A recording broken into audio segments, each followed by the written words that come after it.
Makanya banyak orang yang komentar aneh-aneh di media sosial dan berkata, Kristen itu agama aneh, agama itu harus masuk akal dong. Saya bilang kami punya bukan tidak masuk akal, iman kami itu bukan masuk akal, tapi melampaui akal.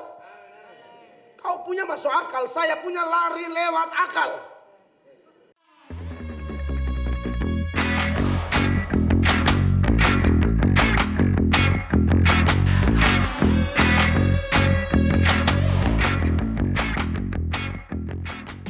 Puji Tuhan, shalom. Saya mengucap syukur kepada Tuhan Yesus yang telah memakai Ibu Gembala dan Bapak dan juga tim serta jemaat yang digerakkan Tuhan untuk mengundang saya menjadi alat Tuhan pada kesempatan ini. Saya bersyukur bisa berbagi berkat kepada Bapak Ibu jemaat sekalian dalam Natal bersama. Keluarga besar Gereja Bethel Indonesia, jemaat Woodward. Ya, nanti mungkin di waktu Tuhan akan ganti nama dan pasti lebih dahsyat. Haleluya. Saya kedua kali datang di Kota Palu. Yang pertama dalam pasca Badan Musyawarah Antara Gereja Kota Palu. Dan hari ini dalam Natal saya sungguh mengucap syukur buat anugerah saya diterima oleh rekan-rekan hamba Tuhan di Kota Palu dari berbagai sinode gereja. Apalagi dalam ruang lingkup pelayanan Gereja Bethel Indonesia. Saya bersyukur saya selalu diterima menjadi kawan sekerja di ladang Tuhan demi kepentingan kerajaan Allah.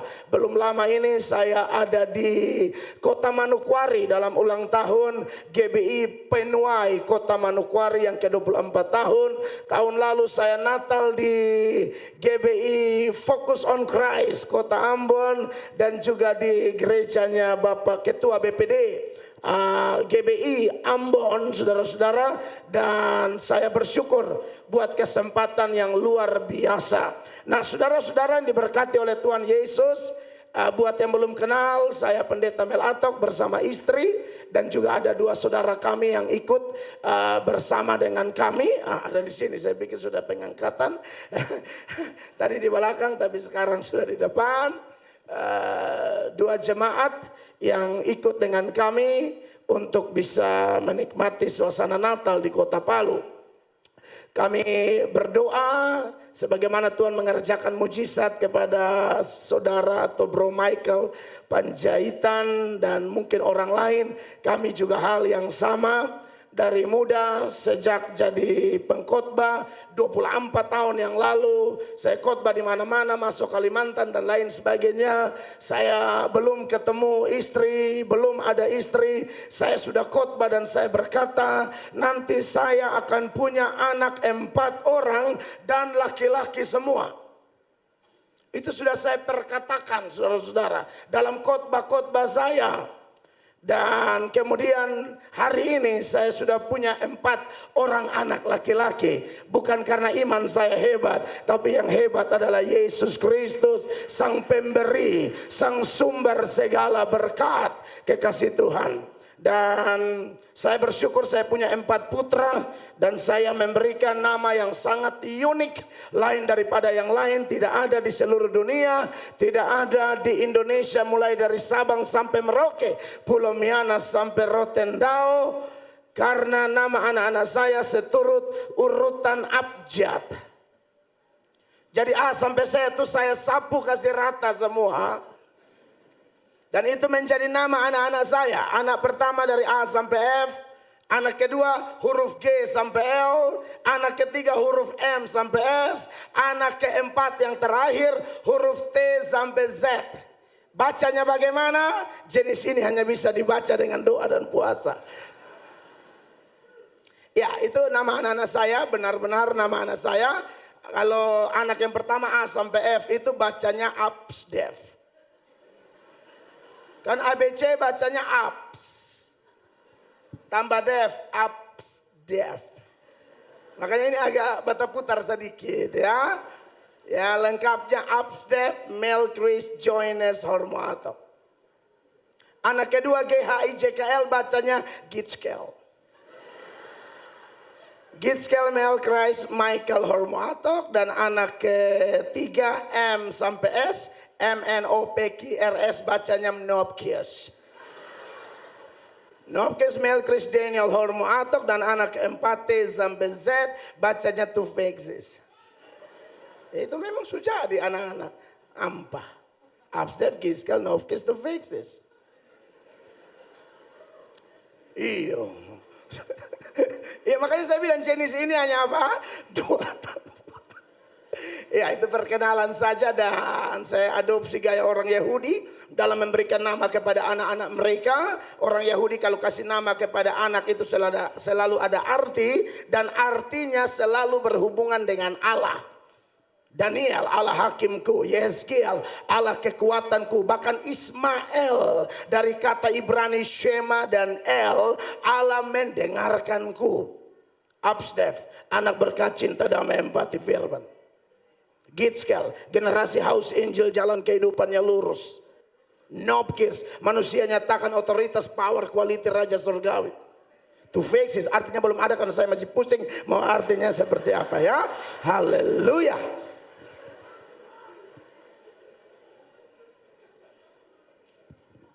Yang terakhir saya masih gumuli artinya, jadi memang belum ada arti ya.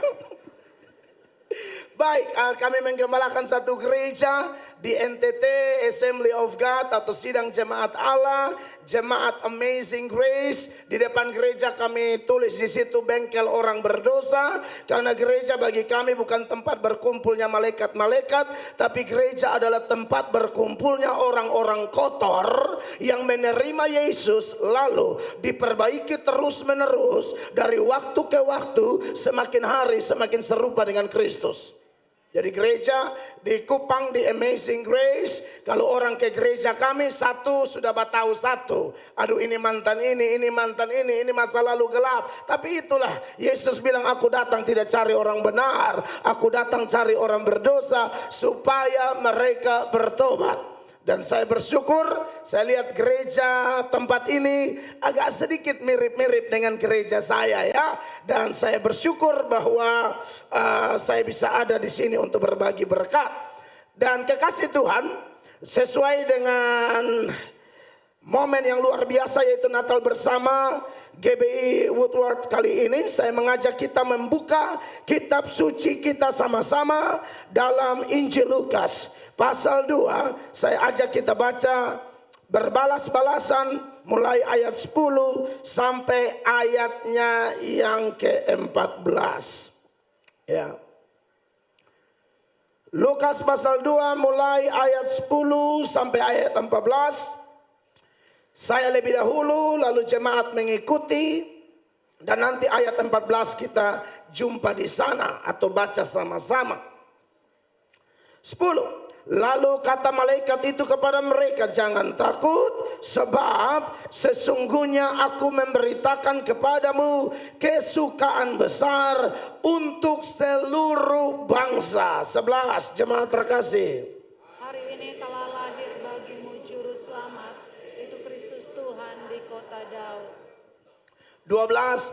Dan inilah tandanya bagimu, kamu akan menjumpai seorang bayi dibungkus dengan lampin dan terbaring dalam palungan. 13. Dan tiba-tiba tampaklah bersama-sama dengan malaikat itu sejumlah besar bala tentara sorga yang memuji Allah, katanya. Sama-sama 2, 3. Kemuliaan bagi Allah di tempat yang maha tinggi, dan damai sejahtera di bumi di antara manusia yang berkenan kepadanya. Tepuk tangan yang meriah untuk firman Allah yang luar biasa. Bapak Ibu jemaat yang diberkati oleh Tuhan Yesus, tema Natal kita sesuai tema Natal nasional dan tema Natal GBI, saudara-saudara, yang diambil dari Injil Lukas pasal 2 ayat 14 tadi, yaitu kemuliaan bagi Allah dan damai sejahtera di bumi. Nah, saudara-saudara yang diberkati oleh Tuhan Yesus Kristus, bicara tentang kemuliaan bagi Allah dan damai sejahtera di bumi kepada orang yang berkenan kepadanya, itu hanya bisa terjadi kalau juru selamat hadir. Kalau juru selamat hadir, maka yang terjadi ialah penyebab hilangnya kemuliaan, penyebab hilangnya damai sejahtera bisa diatasi secara sempurna. Apa yang menyebabkan kemuliaan Allah hilang? Alkitab berkata, semua manusia telah berbuat dosa dan telah kehilangan kemuliaan Allah. Apa yang merusak hubungan Allah dengan manusia, manusia dengan manusia, bahkan manusia tidak memiliki damai. Di dalam hatinya satu kata, yaitu dosa, saudara-saudara. Dalam Natal Untat kemarin di sini saya sudah menyampaikan definisi dosa menurut bahasa Indonesia. Dari kata hamartia itu meleset dari sasaran. Dosa itu adalah kepasifan terhadap kehendak Allah dan keaktifan terhadap apa yang tidak dikehendaki oleh Allah. Yang Allah kehendaki bagi Adam dan Hawa adalah semua pohon dalam taman ini boleh kau makan buahnya, tetapi tentang pohon yang di tengah taman itu engkau jangan makan. Tetapi mereka, saudara-saudara, pasif terhadap aturan ini. Justru mereka aktif melawan Tuhan. Dan gara-gara pelanggaran Adam dan Hawa itulah maka terjadilah yang namanya original sin.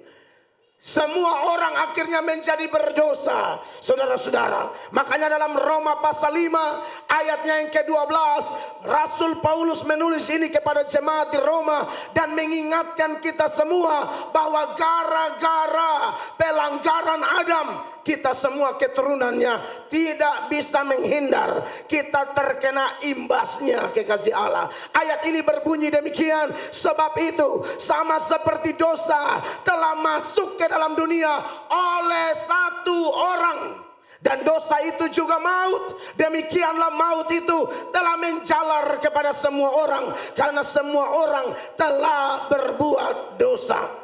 Menjadi pertanyaan bagi kita, atau mungkin ada kita yang komplain dan berkata, kenapa Adam yang bikin salah lalu kita juga kena imbasnya? Saya pernah punya pertanyaan begitu. Bapak Ibu juga mungkin pernah punya pertanyaan yang sama. Kan mereka yang salah, lalu kenapa kita yang kena? Saudara-saudara yang diberkati Tuhan, dalam pandangan Allah, Adam dan Hawa adalah wakil kita. Kalau Indonesia, timnas sepak bola Indonesia lawan Malaysia, saudara-saudara, timnas itu wakil kita semua. Jadi kalau dia menang, orang akan bilang Indonesia menang. Betul Bapak Ibu ya? Tapi kalau dia kalah, orang akan bilang Indonesia kalah. Orang Palu dan orang NTT tidak ikut bermain sepak bola di lapangan hijau untuk Piala Dunia atau apalah, Piala Asia, Asia Tenggara. Tapi waktu mereka kalah, kekalahannya diperhitungkan kepada seluruh Indonesia. Kenapa? Mereka wakil kita di lapangan hijau. Adam dan Hawa adalah wakil kita. Maka kalau mereka salah, muncullah ayat-ayat ini, kekasih Allah. Bukan cuma di ayat 12, di ayat 19 dari Roma pasal 5 itu Paulus tekankan sekali lagi. Paulus berkata, jadi sama seperti oleh ketidaktaatan satu orang, semua orang telah menjadi orang berdosa. Bahkan tahukah Bapak Ibu, Kristen tidak mengenal doktrin tabula rasa. Tabula rasa itu satu pandangan yang berkata, anak itu, bayi dan janin yang dikandung oleh seorang perempuan itu suci murni tanpa dosa. Kristen tidak percaya itu. Kristen percaya dalam kandungan pun, sekalipun anak pendeta, dalam kandungan pun dia orang berdosa. Mazmur 51 ayatnya yang ke-7, perhatikan, Mazmur 51 ayat 7 yang ada dalam kurung ya itu 9. Yang dalam kurungnya ya, saya hafal betul Alkitab elektronik ini. Yang dalam kurung itu 8. Sesungguhnya dalam Tunggu itu 8, 7 yang saya minta. Haleluya. Silakan ya. Sesungguhnya dalam kesalahan aku diperanakan. Betul. Dalam dosa aku dikandung ibuku. Dalam kesalahan aku diperanakan, dalam dosa aku dikandung ibuku. Teolog bernama John Calvin mengatakan bahwa ketika seorang anak dilahirkan ke dunia, dia membawa dosa dan penghukumannya sendiri. Jadi orang membutuhkan juru selamat bukan karena dia tahu bikin dosa, tapi dia dikandung dan dilahirkan dalam dosa. Catat itu Bapak Ibu. Semua orang butuh penebus bukan karena actual sin atau dosa yang dinyatakan dalam tindakan atau perbuatan, tapi orang membutuhkan juru selamat karena memang potensi dosa itu sudah ada sejak dia dikandung oleh ibunya. Makanya Yesus bilang, jangan halang-halangi anak-anak datang kepadaku. Yesus marah kalau orang menghalang-halangi anak kecil datang kepada Yesus. Jadi buat Bapak Ibu yang punya anak cucu tapi tidak ada pengorbanan, bawa mereka ke sekolah minggu, bertobat. 2024 harus jadi orang tua yang rajin. Anak-anak itu milik pusaka Allah. Anak-anak itu dititip kepada kita untuk kita bawa kepada penebus. Yang setuju beri tepuk tangan yang meriah bagi Tuhan. Banyak orang tua tidak ada hati bagi sekolah minggu. Gereja Tuhan tempat saya menggembalakan ibadah raya 3 kali, sekolah minggu juga 3 kali. Semua pengajar sekolah minggu ready, siap.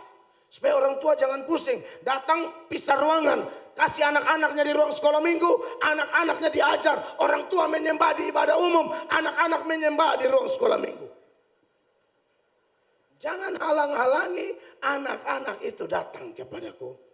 Dan kita bersyukur dengan hadirnya juru selamat, kemuliaan Allah itu muncul. Dengan hadirnya juru selamat, damai sejahtera terjadi di bumi. Amin. Dosa membuat damai sejahtera hilang, tetapi kehadiran Yesus membuat damai sejahtera itu muncul kembali. Nah, kekasih-kekasih Tuhan, berkaitan dengan tema besar ini dan pendahuluan yang saya sampaikan tadi, saya mau menyampaikan 3 hal penting bagi kita berkaitan dengan tema besar ini. Yang pertama, kemuliaan bagi Allah dan damai sejahtera di bumi terjadi pada waktu yang tepat. Sekali lagi, kemuliaan bagi Allah dan damai sejahtera di bumi terjadi pada waktu yang tepat. Bapak Ibu jemaat, janji tentang kelahiran Yesus ini itu sudah diberikan sejak Adam dan Hawa jatuh dalam dosa, Bapak Ibu. Sejak Adam dan Hawa jatuh dalam dosa, sudah ada namanya proto-evangelium atau Injil pertama. Orang pernah tanya kepada saya di radio karena saya khotbah tanya jawab. Khotbah juga tanya jawab iman Kristen di radio. Lalu mereka tanya, Pak Pendeta, itu orang-orang perjanjian lama diselamatkan dengan cara apa? Kalau kita perjanjian baru setelah Yesus lahir, mati, bangkit, naik ke surga, duduk di sebelah kanan Allah, lalu pemberitaan Injil tersebar luas, orang yang percaya kan selamat. Tapi mereka yang sebelum itu bagaimana? Adam, Musa, Abraham, orang-orang perjanjian lama, selamatnya bagaimana? Saudara, penebus cuma satu, hanya Yesus Kristus. Mau orang perjanjian lama, orang perjanjian baru, selamat cuma karena dia. Saudara lihat itu salib toh. Salib itu hubungan vertikal Allah dan manusia. Lalu ada sisi horizontalnya. Dia hantam segala zaman. Mau perjanjian lama, perjanjian baru, hanya satu-satunya jalan. Dan kebenaran cuma Yesus. Saya akan buktikan dalam khotbah ini. Saya berharap kita beri perhatian dengan baik ya. Soalnya waktu saya cuma 40 menit Ibu Gembala. Aduh. Jadi saya ini bisa saja bikin lucu, kita ketawa-ketawa. Tapi masa biaya habis banyak hanya untuk lucu-lucu. Kan kasihan juga. Kalau mau lucu ya Sule lebih hebat lah. Iya toh, Cak Lontong lebih hebat. Boleh lucu tapi jangan sampai lucu sampai orang bingung poin ya. Dulu saya begitu, khotbah lucu terus sama pendeta-pendeta senior. Dari berbagai sinode tegur saya. Gara-gara ada jemaat tuh datang cuma ibunya, bapaknya nggak datang. Lalu pulang, bapaknya tanya, tadi pendeta Melato khotbah apa? Ibunya bilang apa? Oh kita sudah tidak tahu, pokoknya ketawa dari awal sampai habis. Iya kan kasihan kita juru bicara Allah malah jadi stand up komedi. Bukan tidak boleh loh ya, porsinya pas, saya pikir no problem lah. Nah, tapi kalau Ibu Gembala bilang lanjut, saya hantam terus ya. Karena ujung tombak perayaan kita adalah firman. Amin. Nah, saudara yang diberkati oleh Tuhan Yesus Kristus. Nah, bicara tentang janji penebusan yang diberikan itu sejak mana jatuh dalam dosa, Injil sudah disampaikan. Kejadian 3 ayat 15. Kejadian 3 ayat 15. Ayat ini berkata dengan jelas, aku akan mengadakan permusuhan antara engkau dan perempuan ini, antara keturunanmu dan keturunannya. Keturunannya akan meremukkan kepalamu dan engkau akan meremukkan tumitnya. Ini tidak lazim di kalangan orang Yahudi. Yang tulis kitab ini adalah Musa. Musa penulis Pentateuk, Kejadian, Keluaran, Imamat, Bilangan, Ulangan. Dan dialamatkan kepada orang Israel. Sampai hari ini juga kita masih pakai. Dan di dalam kalangan orang Yahudi, kalau urusan silsilah, itu perempuan itu tidak masuk dalam silsilah kekasih Allah. Walaupun yang mengandung 9 bulan melahirkan mengalami proses bukaan 1 sampai bukaan 10 sampai ngidam mangga muda.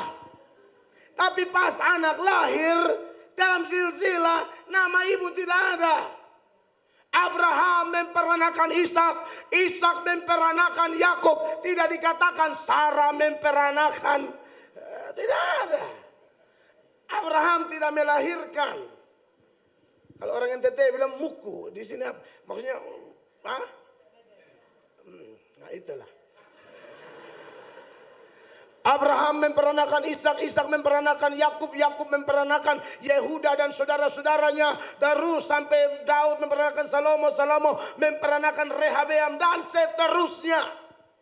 Jadi unik memang kalau dalam ayat ini dikatakan bahwa keturunan seorang perempuan. Kejadian 3 ayat 15. Saudara-saudara, di Natal Untat saya jelaskan ada 4 cara Allah menghadirkan manusia. Yang pertama tidak pakai laki-laki, tidak pakai perempuan. Yang kedua pakai laki-laki, tidak pakai perempuan. Yang ketiga pakai perempuan, tidak pakai laki-laki. Yang keempat pakai dua-dua. Tidak pakai laki-laki, tidak pakai perempuan saat dia cipta Adam. Betul? Siapa yang mengandung Adam?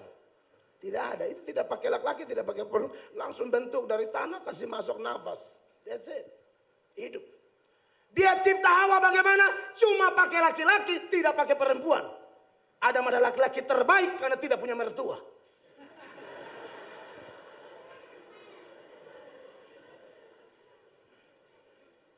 Lalu pakai perempuan, tidak pakai laki-laki. Siapa? Ketika Allah menjelma menjadi manusia melalui peristiwa Natal. Yesus lahir tidak ada sentuhan laki-laki. Itu Tuhan hanya pakai rahim Maria. Cukup, tidak perlu sentuhan laki-laki. Apa yang mustahil bagi Allahmu dan Allahku. Amin. Dan cara yang keempat adalah pakai dua-dua. Pakai laki-laki, pakai perempuan. Itulah kita semua. Amin. Atau ada yang dari Banoto? Tidak ada ya, tolong maju kasih kesaksian biar viral ya. Saya pikir tidak lari dari 4 cara ini. Kita adalah cara yang keempat. Jadi kalau bicara tentang keturunan perempuan, tidak lain tidak bukan. Satu-satunya pribadi yang dilahirkan hanya dari keturunan perempuan, dialah Yesus, Sang Putra Natal. Berarti saudara-saudara, janji tentang penebus sudah ada sejak Adam. Lalu dia turun kepada Abraham, dia turun kepada Nuh, Abraham, lalu lanjut Musa, Daud, bahkan seluruh perjanjian lama. Dari Kejadian sampai Maliaki, benang merahnya, inti beritanya adalah Sang Putra Natal yang kita puji dan sembah saat ini. Makanya dalam Lukas 24 ayatnya yang ke-27, saudara-saudara. Dalam ayat ini Tuhan Yesus menyadarkan Klopas dan temannya yang dalam perjalanan tinggalkan Yerusalem menuju Emmaus. Dia berkata apa dalam ayat itu? Lalu ia menjelaskan kepada mereka apa yang tertulis tentang dia di dalam seluruh kitab suci. Yes. Mulai dari kitab-kitab Musa dan segala kitab nabi-nabi. Semua kitab suci, ini perjanjian lama saja ya, belum ada Matius sampai Wahyu waktu itu. Ya, seluruh perjanjian lama itu bicara tentang Yesus. Amin. Berarti kalau kita tanya orang perjanjian lama selamat dengan cara apa? Dengan cara percaya Yesus. Kalau kita sekarang percaya kepada Yesus yang sudah lahir, sudah mati dan bangkit 2000-an tahun yang lalu. Kita. di zaman ini. Mereka yang dulu percaya kepada Dia yang akan lahir, mati, bangkit, naik ke sorga. Mana bukti lain? Kita bisa buktikan. Tuhan Yesus bilang begini, Abraham itu sudah lihat saya. Orang mau lempar Yesus dengan batu gara-gara Yesus omong ini. Mereka tidak ngerti keberadaannya. Mereka tidak ngerti praeksistensi Kristus.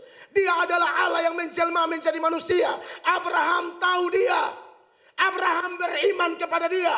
Padahal jarak Abraham dan Yesus itu ribuan tahun. Makanya orang Yahudi yang tidak paham mau lempar Yesus dengan batu sampai mati. Yohanes 8 ayat 56 dan seterusnya. Di sini datanya jelas ketika Yesus bicara itu, orang Yahudi yang tidak mengerti, Yahudi yang tidak ada Roh Kudus, Yahudi yang dikuasai kedagingan mau merajam Yesus dengan batu sampai mati. 56 Yohanes 8. Abraham bapamu bersuka cita bahwa ia akan melihat hariku, dan ia telah melihatnya dan ia bersuka cita. Dan ia telah melihatnya. Ini orang jadi marah. Kau umur belum sampai 50 tahun. Abraham sudah lihat kau. Ini orang semakin gigi asam. Saudara bayangkan kalau ada satu orang Palu, dia naik bersaksi dan dia berkata, sebelum Pak Soekarno lahir, saya sudah ada. Apakah kita tidak bilang ini gila setengah? Masa Bung Karno belum ada lu sudah ada? Sedangkan lu baru umur 25 tahun. Kira-kira begitu. 57. Maka kata orang-orang Yahudi itu kepadanya, umurmu belum sampai 50 tahun dan engkau telah melihat Abraham? 58. Kata Yesus kepada mereka, aku berkata kepadamu, sesungguhnya sebelum Abraham jadi, aku telah ada. Beri tepuk tangan bagi Dia. Dia yang menjadikan Abraham. Makanya 59 mereka mau lempar Tuhan Yesus di situ. Perhatikan. Lalu mereka mengambil batu untuk melempari Dia. Tetapi Yesus menghilang dan meninggalkan bait Allah. Kenapa Musa meninggalkan Mesir? Musa, zaman Musa, Yesus belum ada. Yesus belum menjelma.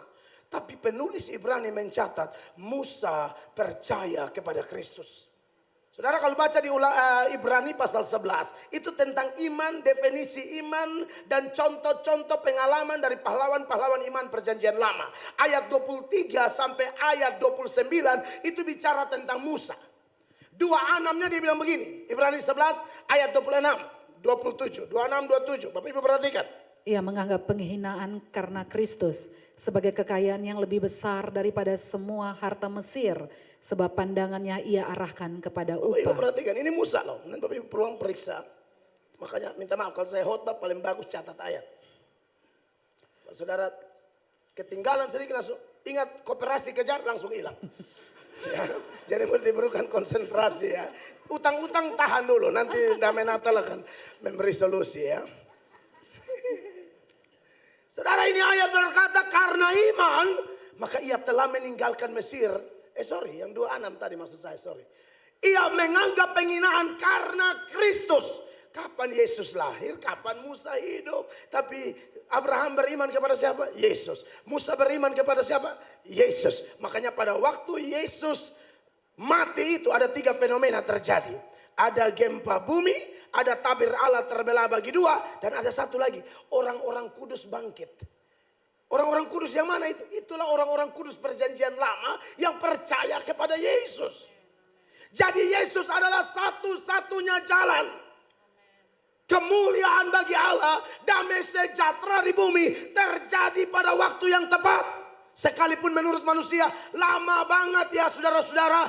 Antara Adam sampai Yesus mungkin kurang lebih 4.000-an tahun saudara-saudara. Tapi Allah kita adalah Allah yang punya rancangan terbaik. Dia tahu waktu terbaik. Makanya dalam Galatia pasal 4 ayatnya yang keempat. Ini ayat berkaitan dengan Natal juga. Dikatakan tetapi setelah genap waktunya. Garis bawahi. Setelah genap waktunya. Maka Allah mengutus anaknya yang lahir dari seorang perempuan. Jadi itu waktu Tuhan itu begitu luar biasa. Tepat pada waktunya. Apa yang kita pelajari? Allah kalau sudah menjanjikan sesuatu, Dia pasti melakukan. Amin. Kita kadang-kadang orang Indonesia dikecewakan di tahun-tahun politik. Sorry to say. Kampanye hebat, janji hebat.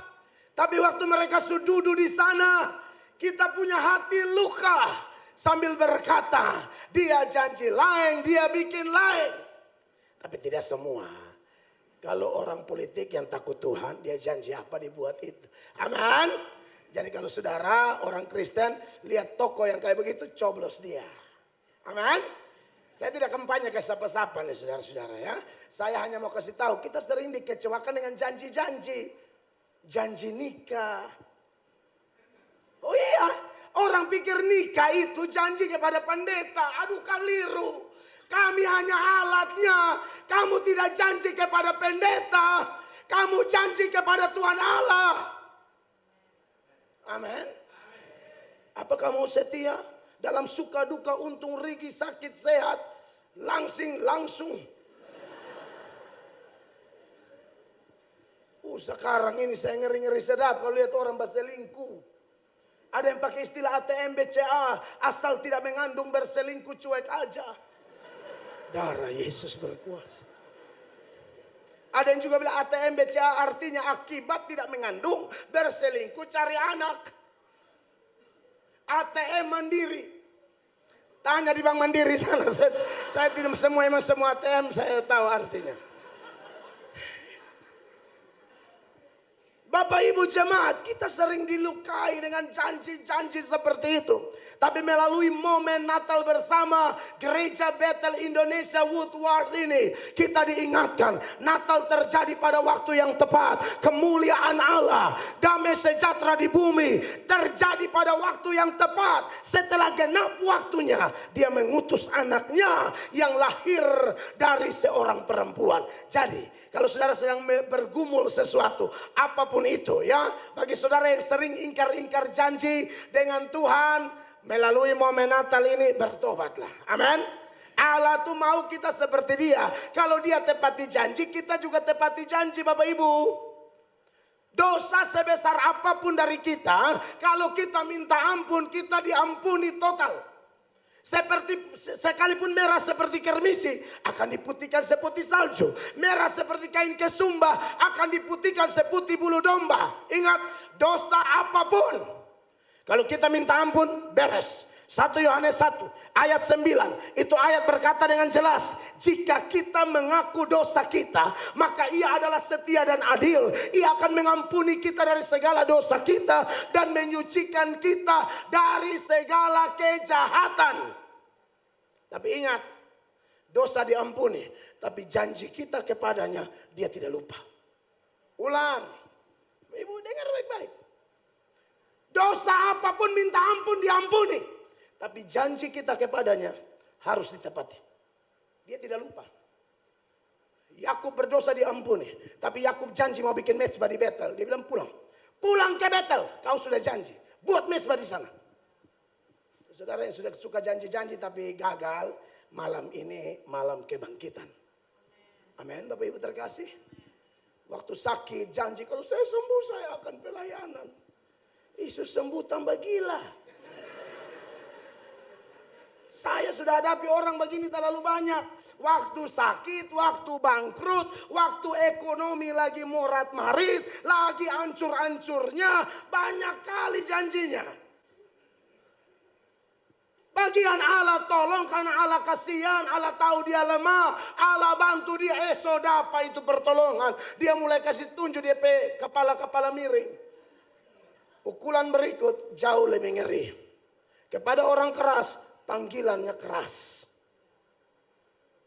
Kalau Tuhan masih panggil pakai khotbah, lebih baik dengar. Daripada dia pakai tumor. Sorry, karena saya ini ngomong terlalu mengancam. Tapi ini benar. Kalau Tuhan masih panggil lewat khotbah seorang pendeta dari NTT, lebih baik dengar. Sebelum Tuhan pakai cara lebih ngeri-ngeri sedap. Amin. Saya sudah ajak papa saya bertobat. Tidak mau. Sambil berkata apa? Kau mau masuk surga sendiri. Bapak biar neraka tidak apa-apa. Bapak kandung. Saya langsung give up. Saya tidak mau omong lagi. Tapi saya tetap berdoa. Tahu-tahu. Tiba-tiba mengeluh sakit. Kami datang setelah dirongseng, periksa, CT scan segala macam. Tumor batang paru-paru karena tidak mau lepas rokok. Saya kan tidak omong rokok pakai ayat, saya pakai dosa rokok. Sampai kasih tunjuk itu gambar yang leher lobang tuh. Tetap tidak mau. Ya terserah. Bagian sudah sakit menderita kemo belasan kali. Lalu dia berkata, Mel, Bapak sudah jadi apa ini? Saya bilang, Bapak pernah bilang Bapak mau masuk neraka kan? Serius, saya rawat, tapi saya punya bahasa bukan kayak khotbah begini. Adalah tekniknya. Masa orang tua sudah sakit, firman Allah berkata, Bapak sadar. Itu karena anak gila itu. Kau boleh jadi singa di mimbar, tapi kalau dengan orang tua hati-hati dengan apa mulu. Saya bilang, Bapak pernah bilang, Bapak mau ke neraka saja. Bapak, tumor tuh nggak level sama neraka, Bapak. Tumor tidak level, Bapak. Neraka itu penyiksaannya siang dan malam, tidak ada istirahat. Neraka itu real. Saudara yang tidak percaya neraka, pulang bawa lilin Natal.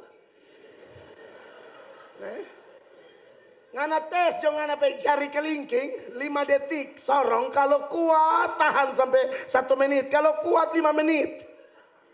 Menit kedua, Anda rasa mulai ada daging bakar di sana. Nah, neraka ini kan apinya kekal, bukan api lilin yang suka-suka kita. Mau kasih mati kapan, kasih hidup kapan. Jangan main-main sama neraka. Neraka nyata, sorga nyata, neraka nyata. Amin. Dan prinsipnya jelas, sekali sorga tetap sorga, sekali neraka tetap neraka. Dari neraka tidak bisa pindah ke sorga, dari sorga tidak bisa pindah ke neraka. Mau ke sorga atau ke neraka, keputusannya sekarang. Amin, Bapak Ibu. Hidup ini adalah kesempatan. Neraka tuh dan sorga tuh beda. Sorga tuh kalau orang percaya meninggal dia bilang apa? Rest in heaven, istirahat di sorga. Sorga memang tempat istirahat. Kalau tempat istirahat berarti orangnya apa? Berlelah-lelah, capek bekerja. Itu yang cocok istirahat. Saudara yang minta maaf untuk Tuhan, untuk doa puasa, untuk pelayanan, untuk kepentingan gereja. Kau banyak alasan. Kau tidak cocok istirahat di sana. Enak aja kau hidup tidak ada kontribusi apa-apa demi kerajaan sorga. Bagian masuk di pengadilan malaikat tanya, kiri kau kanan? Kanan, saya tempelin kau kiri. Saya ada rekam jejak, kau malas doa, malas baca Alkitab, malas pelayanan. Alkitab kau tidak pernah baca, TikTok kau geser sampai 5 jam. Waduh, sorry mesti ngomong ini di hari Natal. Amin. Saudara jangan mimpi masuk surga. Saya tidak bilang saya pegang doktrin sesat, salvation by works. No, saya percaya salvation by faith. Keselamatan hanya karena iman. Tapi bukti orang beriman sudah terima Yesus, dia akan kerja habis-habisan demi kemuliaan nama Tuhan. Supaya dia mati layak disebut istirahat. Saudara yang malas di sini, no rest in hell. Kalau sorga rest in heaven, right? Neraka no rest in hell. Saudara yang tidak kerja apa-apa di sini, lu akan kerja banyak di sana. Kebas-kebas api, haleluya. Kau kerja, disuruh kerja di sini untuk Tuhan, ngana batingka, ya kan? Sorry, saya mesti ngomong. Saya bukan tipe pengkhotbah pulang kasih, oh tidak, pokoknya suka tidak suka. Amin, kekasih Allah. Kan orang yang melayani Tuhan tuh istirahat di sana. Semua perbuatannya menyertai dia. Ya, jari payamu tidak sia-sia. Wahyu pasal 14 ayat 12-13.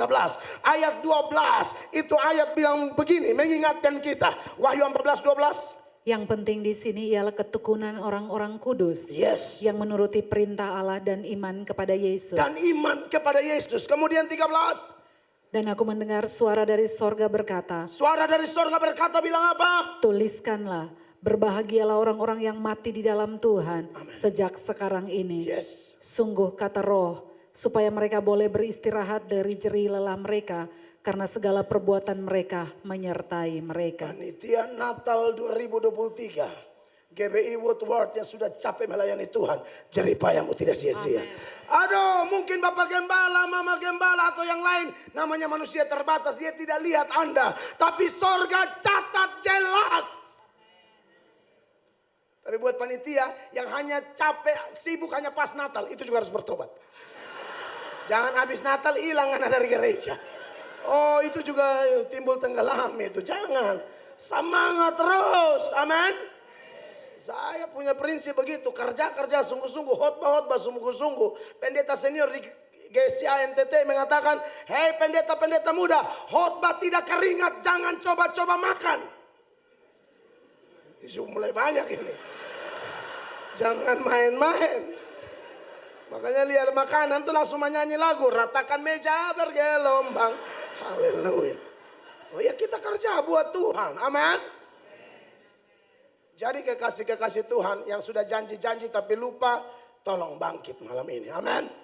Kita diingatkan bahwa Tuhan berjanji dia tepati dan janjinya murni. Mazmur 12 ayat 7, saya ajak kita baca sama-sama ayat ini. 1, 2, 3 itu 8 ya, 7. 1, 2, 3. Janji Tuhan adalah janji yang murni, bagaikan perak yang teruji 7 kali dimurnikan dalam dapur peleburan di tanah. Tepuk tangan yang meriah begitu. Poin kedua, saya janji cuma 3 kan. Poin kedua. Kemuliaan bagi Allah, damai sejahtera di bumi terjadi saat Allah memperkenalkan dirinya melalui anaknya. Hosea berkata apa? Umatku binasa karena tidak mengenal Allah. Saudara tidak kenal presiden, Anda tidak akan binasa. Saudara tidak kenal gubernur, Anda tidak akan binasa. Saudara tidak kenal wali kota, Anda tidak akan binasa. Saudara tidak kenal ketua BPD, Anda tidak akan binasa. Anda tidak kenal saya, keterlaluan. Maksud saya itu juga tidak akan binasa. Amin. Saudara tidak akan binasa.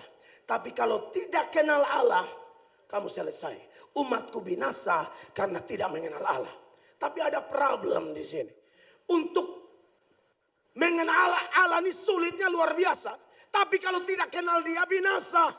Tapi mau kenal dia susahnya minta ampun saudara-saudara. Kenapa? Karena Ayub pasal 11 mulai ayat 7. Di sana kitab Ayub menggambarkan seperti apa Allah itu. Dikatakan, dapatkah engkau memahami hakikat Allah, menyelami batas-batas kekuasaan yang maha kuasa? Pasti tidak bisa. Ayatnya yang ke-8, Ibu Gembala. Tingginya seperti langit, apa yang dapat kau lakukan? Ya.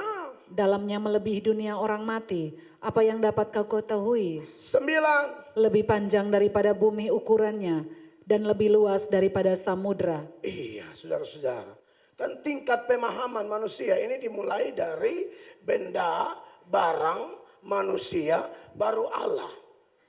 Untuk memahami benda aja, barang saja, kayak handphone ini butuh waktu loh. Atau jangan handphone deh, masakan apa kayak babi rica atau apa, masakan-masakan itu butuh belajar. Cara bikin tahu aja itu butuh belajar. Apalagi memahami sesama. Ada orang yang pasangannya sudah meninggal, ibunya bersaksi di samping peti jenazah dan berkata, kami sudah menikah 40 tahun dan hari ini dia tutup usia. Tapi banyak hal dia masih sembunyikan dari saya. Anda bayangkan. Itu suami istri 40 tahun menikah. Dia bilang masih ada sembunyi. Padahal 40 tahun sudah kuts-kuts hotahe. Tapi masih ada persembunyian data-data. Untuk memahami manusia saya tidak gampang. Gembala-gembala sidang paling tahu. Kita ini kan jemaat 10 masalah 10, jemaat 100 masalah 100, jemaat 500 masalah 500, jemaat 1000 masalah 1000. Tidak semua kita bisa memahaminya. Itulah apa adanya kita. Apalagi mengenal Allah. Makanya banyak orang yang komentar aneh-aneh di media sosial dan berkata, Kristen itu agama aneh, agama itu harus masuk akal dong. Saya bilang kami punya bukan tidak masuk akal, iman kami itu bukan masuk akal, tapi melampaui akal. Kau punya masuk akal, saya punya lari lewat akal. Amin. Hebat apa akal kita, sampai bisa mengetahui Allah begitu hebat. Agustinus Bapak Gereja itu dalam versi cerita, dia refreshing ke pinggir pantai. Lalu datang seorang anak kecil memberikan dia tempurung kelapa. Lalu ada suara bilang, timba air laut di depanmu. Waktu dia timba air laut, itu suara bilang apa? You punya otak hanya kayak tempurung. Tuhan Allah ibarat lautan yang ada di depanmu, yang kau bisa tampung hanya segitu.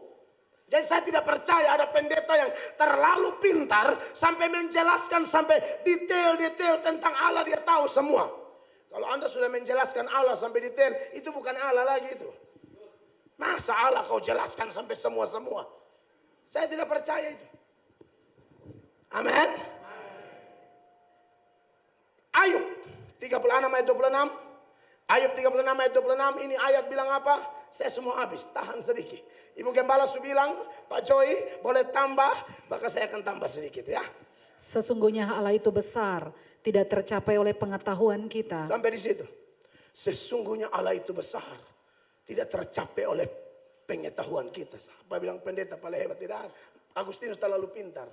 Paulus terlalu pintar. Tapi mereka bilang kami tidak mampu menjangkau Allah dengan otak kami yang besarnya kayak bakpao. Ayub 37 ayat 23. Itu ayat berkata demikian, saudara-saudara. Yang maha kuasa, yang tidak dapat dipahami, yang tidak dapat kita pahami. Besar kekuasaan dan keadilannya. Walaupun kaya akan kebenaran, ia tidak menindasnya. Saudara, itu Allah kita. Jadi tidak kenal Allah binasa. Tapi mau kenal Allah sulitnya minta ampun. Maka cara untuk mengenal Allah cuma satu. Apa itu? Allah sendiri harus memperkenalkan dirinya kepada kita. Maka terjadilah Natal ini. Amin. Natal adalah tindakan Allah memperkenalkan dirinya kepada kita. Makanya dia bilang, akulah jalan kebenaran dan hidup. Tidak ada seorang pun dapat datang kepadaku kalau tidak melalui aku, dan seterusnya. Lalu Filipus berkata, ya guru, tunjukkan Bapa itu kepada kami. Dia bilang, Filipus, engkau sudah bersama-sama dengan aku selama ini, dan engkau bilang tunjukkan Bapa. Hei, barang siapa mengenal aku, dia mengenal Bapa. Amin. Untuk mengenal Bapa hanya melalui Yesus. Maka kita bersyukur Bapak Ibu jemaat terkasih, melalui hari Natal kita diingatkan kalau orang lain hanya mengenal Allah dari sisi transendensinya, yaitu Allah yang besar nun jauh di sana. Dia Allah yang maha besar. Kristen percaya itu. Tapi Kristen tidak hanya mempercayai sisi transendensi Allah, tapi Kristen mempercayai sisi imanensi Allah, bahwa dia memang Allah yang besar. Tapi Allah yang besar itu berdiri di depan pintu kita dan mengetok. Lalu dia berkata, kalau siapa mendengarkan suaraku, aku membukakan pintu bagiku, aku akan masuk mendapatkan dia dan makan bersama-sama dengan dia. Kalau mendengar berita ini, maka poin ketiga harus muncul. Apa itu poinnya? Tanggung jawab kita. Tanggung jawab kita yang pertama adalah, kalau memang kita sudah lihat dua poin tadi, tanggung jawab kita ada dua. Yang pertama, hiduplah untuk kemuliaan Allah. Amin, kekasih Allah. Orang diselamatkan untuk kemuliaan Allah. Dan yang kedua, jadilah pembawa damai dimanapun kita berada. Apalagi dalam konteks Indonesia, kita harus bawa damai dalam gereja, rumah tangga, sampai ke agama-agama lain pun. Kita adalah peacemaker, orang-orang yang mengusahakan damai, bukan troublemaker. Dan itu hanya mampu kita lakukan ketika Yesus berkuasa atas kita. Saya selesai, kiranya khotbah saya menjadi berkah. Beri tepuk tangan yang meriah bagi Tuhan Yesus.